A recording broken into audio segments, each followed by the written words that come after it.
ప్రియమిత్రులకు శుభోదయం.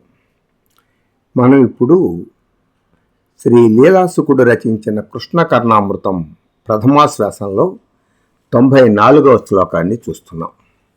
తన ఎదుట ప్రత్యక్షమైనటువంటి బాలకృష్ణుని యొక్క సౌందర్యాన్ని చూసి తన్మయీభూత మనస్కుడైనటువంటి లీలాసుకుడు ఇలా అంటున్నాడు: కేయం కాంతి కేశవ త్వన్ముఖేందోః కోయం వేషః కోపి వాచామ భూమిః సేయం సోయం స్వాదుతా మంజులశ్రీః భూయో భూయో భూయసస్త్వాం నమామి.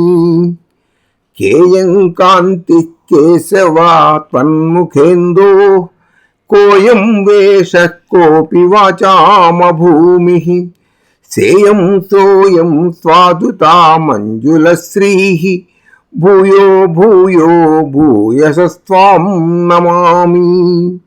హే కేశవ, ఓ కృష్ణ, త్వత్తు ముఖ ఇందోః, త్వత్తు నీ యొక్క ముఖేందో, ముఖ చంద్రుని యొక్క లేక చంద్రుని వంటి ముఖము యొక్క ఇయం ఈ కనపడుచున్నటువంటి కాంతి తేజము కా ఏమనవచ్చు, ఏమని చెప్పవచ్చు, కోపి ఇంతింత అనరానిదియు, వాచాం అభూమి వాక్కులకు విషయము కానిది అనగా వర్ణింప నలది కానిదియు అగు అయం ఈ కనపడుచున్నటువంటి వేషః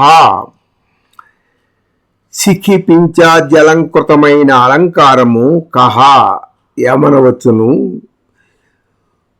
అనగా సా ప్రసిద్ధమగు ఇయం ఈ ముఖచంద్రకాంతియు సహా ప్రసిద్ధమైన అయం ఈ వేషమును స్వాదుత లావణ్యమును మంజుల శ్రీహి మంజుల మనోజ్ఞమైన శ్రీహి లక్ష్మియు అనగా సౌందర్య లక్ష్మియు అగును అని నీ ముఖ చంద్రకాంతిని లావణ్యమనియు నీ వేషమును సౌందర్యలక్ష్మి అనియు చెప్పవచ్చును, కానీ కేవలము ఇది కాంతి అని మాత్రము చెప్పరావటానికి వీలు లేదు.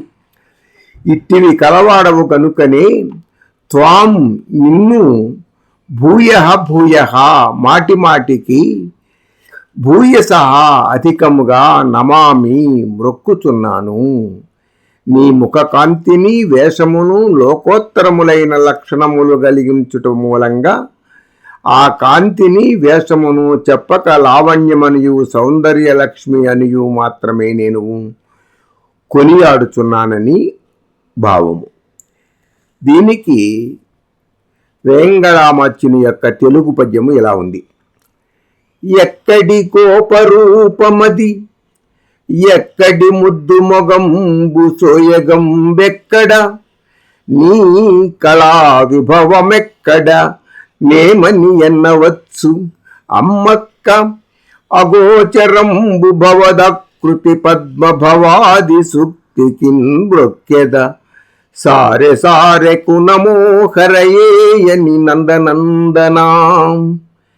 ఎక్కడి గోపరూపమది, ఎక్కడి ముద్దు మొగంబు సోయగంబెక్కడ, నీ కళా విభవమెక్కడనేమని చెప్పవచ్చు.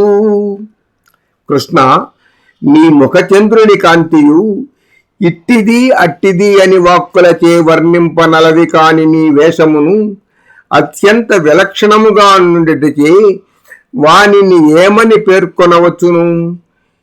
ఈ కాంతిని లావణ్యమనియు ఈ వేషమును సౌందర్య సంపత్తి అనియు నే చెప్పదవును. ఇట్టి కాంతియు వేషము కల నిన్ను గూర్చి మాటి మాటికి మిక్కిలిగా నమస్కరించుతున్నాడను అంటున్నాడు కవి. స్వస్తి.